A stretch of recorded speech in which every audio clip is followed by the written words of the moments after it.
欢迎来到丽丽厨房，我是丽丽。入秋后要多吃白色的食物，比如山药、莲藕、梨、马蹄、百合等等。那我今天呢，就分享一个山药非常营养又好吃的做法。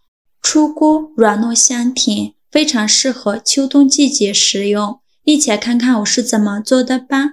首先我们准备2节山药，山药我们最好选这种铁棍山药，这样的山药口感更好。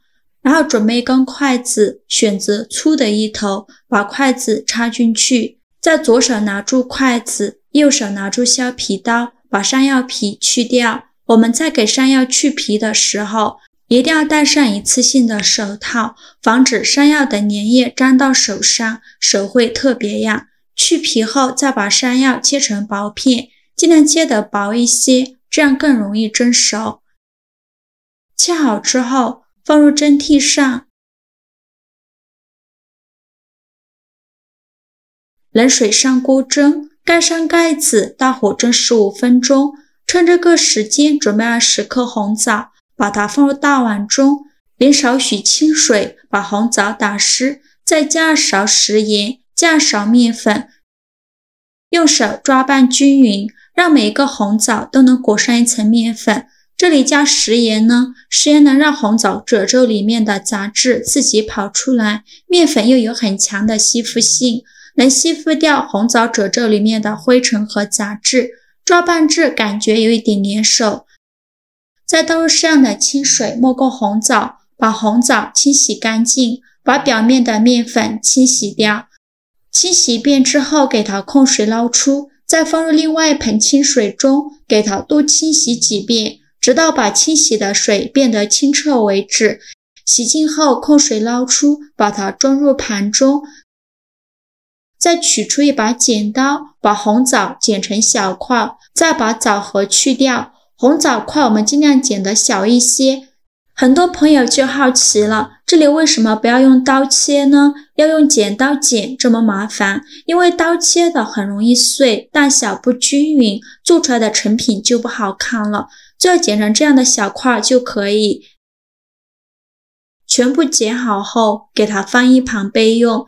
接着再准备30克花生米，把它放入大碗中，倒入适量的清水没过花生，把花生清洗一下，洗去表面的灰尘。洗净后控水捞出，直接放入锅中。刚开始的时候开大火翻炒，把花生的水分炒干。花生水分炒干以后转小火慢慢翻炒，炒的过程中要不停地翻动，防止炒糊了。翻炒至花生微微变色，并且能听到噼里啪啦的声音，说明就已经熟了。再把花生盛出来，装入盘中放凉备用。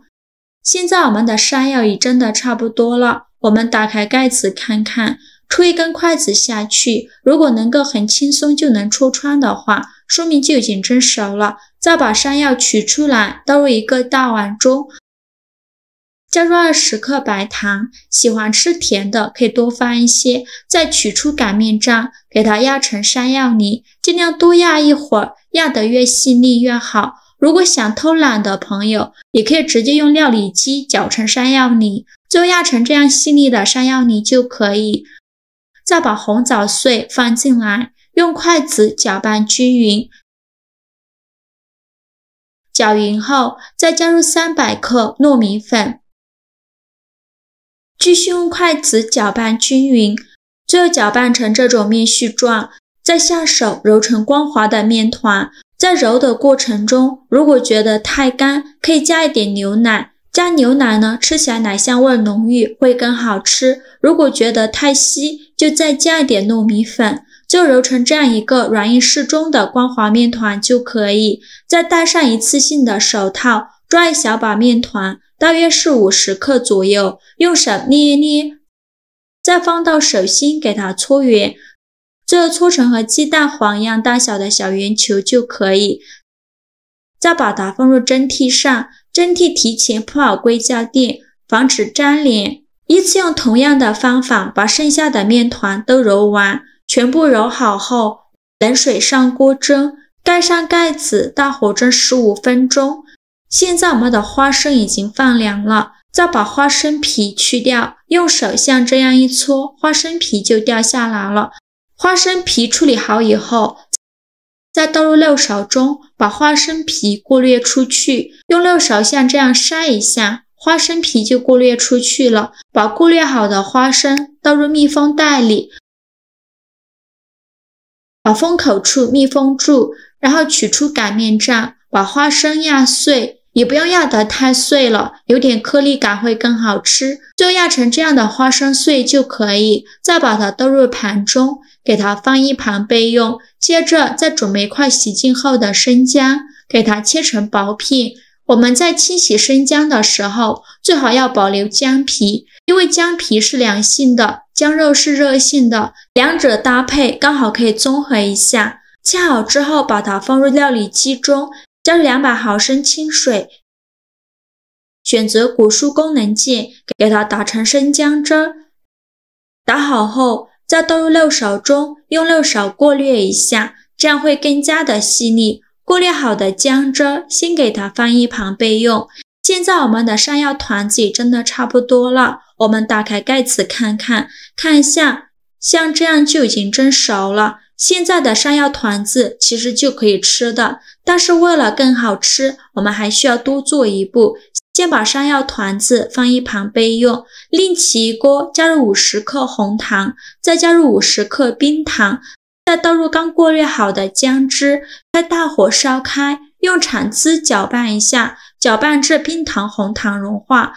烧开后继续用铲子搅拌，一直这样搅啊搅啊搅，开始会出现这种大泡泡，慢慢的气泡越来越密集，最后变成这样密集的小泡泡。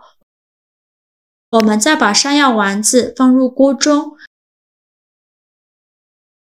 用铲子翻拌均匀，转中小火慢熬。煮的过程中要不停的翻动，防止糊锅底了。大概需要熬5分钟左右，直到山药丸子完全上色，变成这种红棕色就可以出锅了。再把它盛出来，装入盘中，把糖浆均匀的淋在表面，最后再撒点花生碎点缀一下。像这样非常好吃的山药红枣汤圆就做好了，香甜软糯，非常适合秋冬季节食用。天冷的时候吃上一碗，全身都暖洋洋的，连秋裤都可以少穿2条。虽然是用姜汁来煮的糖浆，但是吃着一点也不辣。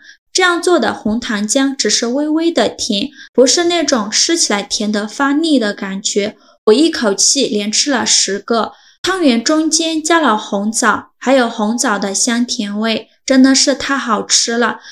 这样做的山药丸子非常适合女性朋友食用，常吃呢对皮肤很好。喜欢的朋友就赶快收藏起来试试吧。好啦，今天视频就分享到这里了。如果您觉得我分享的视频对你有帮助的话，请您给我点个赞吧，或者是订阅我的频道，我每天都会分享不一样的美食视频。我是丽丽，非常感谢您的支持，咱们下个视频见，拜拜。